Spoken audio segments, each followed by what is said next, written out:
Service in Greenville, Spartanburg has issued a severe thunderstorm warning for southeastern Oconee County and upstate South Carolina until 5 p.m. Eastern Daylight Time. At 4:19 p.m. Eastern Daylight Time, a severe thunderstorm was located 4 miles southwest of Walla, moving southeast at 10 miles per hour. Hazard, 60 miles per hour wind gusts and quarter-size hail. Source, radar indicated. Impact, minor hail damage to vehicles is expected. Expect wind damage to trees and power lines.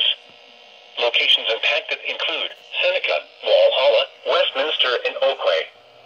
A few trees and power lines will be blown down in the warned area.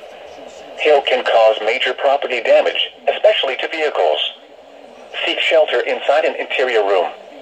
Please report damaging winds, hail, or flooding to the National Weather Service Greenville, Spartanburg by calling toll-free 1-800-267-8101 or by posting on our Facebook page or tweet it using #NWSGSP.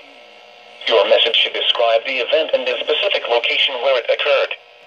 Repeating, a severe thunderstorm warning has been issued until 5 p.m. Eastern Daylight Time for the following county: Oconee, South Carolina.